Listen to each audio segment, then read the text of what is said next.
అందరికీ నమస్కారం అండి. ఇవాళే మొదటిసారి నేను ఒక పార్లమెంట్ మెంబర్గా మా రాష్ట్ర అధ్యక్షులు పల్లా శ్రీనివాస్ గారితో, వేపాటి చిరంజీవి గారితో, గండిబాబుజీ గారితో స్టీల్ ప్లాంట్ రివ్యూ చేయడం జరిగింది. సిఎండి, ఇతర డైరెక్టర్లు, హెచ్ఓడీస్ అందరు కూడా గత 2 గంటలుగా ఈ ప్రెజెంటేషన్ ఇచ్చారు. అండ్ ఇవాళ పొద్దున నేను రాత్రి కూడా ఇంగ్లీష్ న్యూస్ పేపర్స్, 2 న్యూస్ పేపర్స్లో కొంత న్యూస్ కూడా వచ్చింది. ఏంటంటే మేమేదో యూటర్న్ చేసామనో, లేకపోతే మేము ప్రైవేటైజేషన్కి సపోర్ట్ చేస్తామనో. ఇక్కడున్న కార్మిక నాయకులు కూడా ఉన్నారు, చాలా మంది వర్కర్స్ కూడా అది వాట్సాప్లో సర్క్యులేట్ చేస్తున్నారు. అందరికీ చెప్పేది ఏంటంటే, గత 5 ఏళ్లుగా వైఎస్ఆర్సీపీ ప్రభుత్వం ఏమీ చేయలేదు.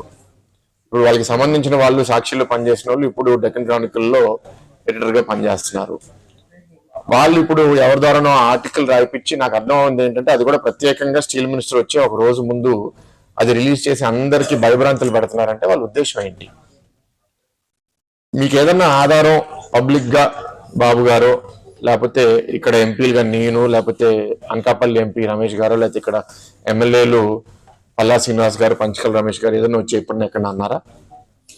ఏ ఆధారం లేకుండా ఇంగ్లీష్ మీడియా అట్లా రావడం అనేది చాలా ఇర్రెస్పాన్సిబుల్ గా భావిస్తున్నాను. ఎందుకంటే ఇది చాలా మంది జీవితాలకి ముడిపడిన సమస్య.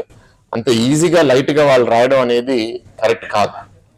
సో దాని మీద చర్యలు కూడా మేము తీసుకుంటాం. ఎందుకంటే మిస్ఇన్ఫర్మేషన్ స్ప్రెడ్ చేయడం అది కూడా అందరికీ, మనందరికి కోరేది ఏంటి? స్టీల్ ప్లాంట్ కాపాడుకోవాలి, ఇక్కడున్న కార్మికులకి, నిర్వాసితులకి అందరికీ జస్టిస్ జరగాలని మేము అనుకుంటుంటే, దీన్ని ఎట్లా డీవియేట్ చేయాలి, ఎట్లా పొలిటికల్ గా పాయింట్స్ కొట్టాలి.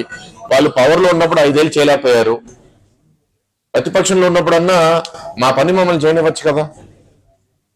ఇవాళ బాగా రివ్యూ చేసామండి. వాళ్ళని కోరింది కూడా ఏంటంటే, లాభాల లోపలికి స్టీల్ ప్లాంట్ ని ఎట్లా తీసుకుని రావాలి, ఆ విధంగా మనం ఎట్లాంటి సహాయం రేపు కేంద్ర మంత్రి మనం అడగాలి. ఏదైతే సపోర్ట్ వాళ్ళు చేయగలిగితే మనకి వేరే వేరే సోర్సెస్, ఇందాక పల్లా గారు కూడా చెప్పారు, ఆ సోర్సెస్ నుంచి ఫండ్స్ అన్ని మనం తీసుకొచ్చి ప్రొడక్షన్ కెపాసిటీ పెంచుకోగలగాలి. ఇప్పుడు ఇంచుమించు హాఫ్ ప్రొడక్షన్ కెపాసిటీలోనే ఉన్నాము. ఫుల్ కెపాసిటీకి వెళ్తేనే మనకి మంచి లాభాలు వస్తాయి, మనం ఈ అప్పు కూడా తీర్చుకోగలుగుతాము. అండ్ ఆ ప్రైవేటైజేషన్ డిస్కషనే ఆగిపోతుంది. అప్పుడు ఇక్కడ అన్ని సమస్యలు, జీతాల సమస్యలు అవనివ్వండి, లేకపోతే నిర్వాసితుల సమస్యలు అన్ని మనం పరిష్కరించగలుగుతాం. కానీ దీనికి చాలా కమిట్మెంట్ కేంద్ర ప్రభుత్వం నుంచి కావాలి. కాబట్టి రేపు మీటింగ్ లో చాలా స్పష్టంగా కేంద్ర మంత్రికి కూడా ప్రజెంట్ చేయాలని వాళ్ళ టీంతో కూడా మాట్లాడడం జరిగింది. మనం రేపు ఈ సహాయం కేంద్ర ప్రభుత్వం ఇచ్చిన తర్వాత ఎట్లాంటి లాభాలు రాబోతున్నాయి, అప్పట్లా ఇవ్వబోతున్నాం అనే నమ్మకం మనం సృష్టించగలిగితే ఇంకా మనకి తొందరగా సహాయం వస్తుందని నేనైతే నమ్ముతున్నాను. టీం కూడా మీ అందరికీ చెప్తున్నాను, చాలా మంది అపోహలు కూడా సృష్టిస్తున్నారు, ఇక్కడ పనిచేయరని, లేకపోతే ఇక్కడ టెక్నికల్ నాలెడ్జ్ లేదని. అది మాత్రం మీటింగ్ లో నాకు అర్థమైంది ఏంటంటే, అక్కడ ఉన్న కొందరు హెచ్ఓడీస్ కూడా చాలా కమిటెడ్ గా ఉన్నారు. అండ్ ఈ ప్లాంట్ లో వర్కర్స్ కూడా చాలా బాగా పనిచేస్తున్నారని ఒక బయట నుంచి వచ్చిన ఆఫీసర్ కూడా చెప్పారంటే నాకు చాలా సంతోషంగా ఉంది. మనం దీన్ని ఇంకా 13 దాకా బాగా లాభాలు వచ్చినాయో ఆ విధంగా మళ్ళీ తిరిగి తీసుకుని రావాలనే కమిట్మెంట్ తో మేము పనిచేస్తున్నాం, నిబద్ధతతో పనిచేస్తాం. పల్లా గారు మీరు మొదటి నుంచి ఎట్లా పోరాడుతున్నారో మీకు తెలుసు. ఈ మీడియా మిత్రులను కూడా కోరేది ఏంటి అంటే, ఇది మనం ఇర్రెస్పాన్సిబుల్ గా రిపోర్ట్ చేయదు. నేను ఒకవేళ పబ్లిక్ గా ఏదన్నా అంటే దాని మీద మీరు వచ్చానండి, నేను ఏదో కాదు, నేను చేయడానికి సిద్ధంగా లేను అంటే అప్పుడు మీరు అదేనా అనండి, ఏదైనా అంటే అనండి, బాబు గారు ఏదైనా ఫోరంలో అంటే అనండి.